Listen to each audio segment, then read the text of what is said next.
పేడీ movie global star Ram Charan నటించిన Peddi movie release కి సిద్ధంగా ఉందన్న విషయం తెలిసిందే.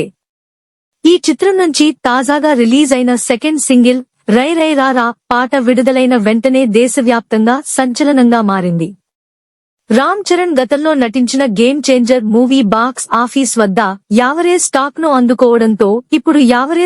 ను అందుకోవడంతో ఇప్పుడు రాబోతున్న పెద్ది మూవీపై అంచనాలు రోజు రోజుకు పెరుగుతున్నాయి. ఈ సినిమాను ఎప్పుడెప్పుడు థియేటర్లలో చూస్తామా అని మెగా ఫ్యాన్స్ ఈగర్ గా వెయిట్ చేస్తున్నారు. ఏప్రిల్ 30న ప్రపంచ వ్యాప్తంగా రిలీజ్ కాబోతుంది. ఈ క్రమంలో తాజాగా ఈ చిత్రం రన్ టైమ్ ను లాక్ చేసుకుంది. ఎన్ని గంటల సమయంను లాక్ చేసుకుందో చూద్దాం.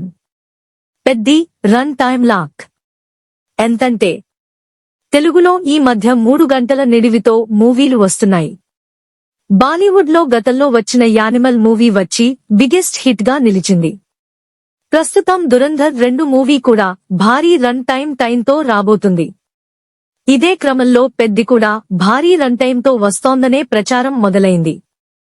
మూవీ దాదాపు 4 గంటల వరకు ఉండబోతుందని తెలుస్తుంది. ఫైనల్ రన్ టైం 3 గంటలకు పైగా ఉంటుందనే కథనాలు సోషల్ మీడియాలో చక్కర్లు కొడుతున్నాయి. అయితే దీనిపై పెద్ది యూనిట్ స్పందించింది.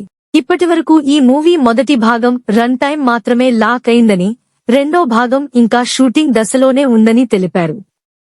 త్వరలోనే సెన్సార్ కార్యక్రమాలను పూర్తి చేయనున్నట్టు సమాచారం. దీనిపై అతి త్వరలోనే ఓ ప్రకటన రాబోతుందని తెలుస్తుంది. పెద్దిలో చాలా సర్ప్రైజ్లు. స్టార్ హీరో అందరికీ ఒకే ఇమేజ్ రావాలని రూల్ లేదు. పెద్ద సినిమాలలో స్టార్లో ఉండడం కామన్. అంటే అన్ని సినిమాలు హిట్ అవుతున్నాయని చెప్పలేను. గతంలో వచ్చిన Ram Charan game changer movie box office వద్ద బోల్తా కొట్టడంతో ఫ్యాన్స్ నిరాశపరిచింది. పెద్ది మూవీ మొదలైనప్పటి నుంచి పాజిటివ్ బజ్ నెలకొంది. గ్లింప్స్, చిరికి పాట ఈ సినిమాని ఎక్కడికో తీసుకెళ్లిపోయాయి. ఇప్పుడు రిలీజ్ అయిన రై రై పాటకు యూట్యూబ్ లో ట్రెండ్ అవుతుంది. ఈ సినిమాలో ఇలాంటి వెరైటీలు ఇంకా ఉన్నాయి. వాటిని ఒక్కొక్కటిగా రివీల్ చేయబోతున్నాట. స్పోర్ట్స్ బ్యాక్ డ్రాప్ చుట్టూ నడిచే రూరల్ డ్రామా. స్పోర్ట్స్ అంటే క్రికెట్ ఒకటే అనుకునేరు. మొత్తానికి రామ్ చరణ్ ను డైరెక్టర్ బుచ్చుబాబు కొత్తగా చూపించాడు. దాంతో ఈ మూవీ కోసం ఫ్యాన్స్ వెయిట్ చేస్తున్నారు. మరి ఈ మూవీ ఎలా ఉంటుందో చూడాలి.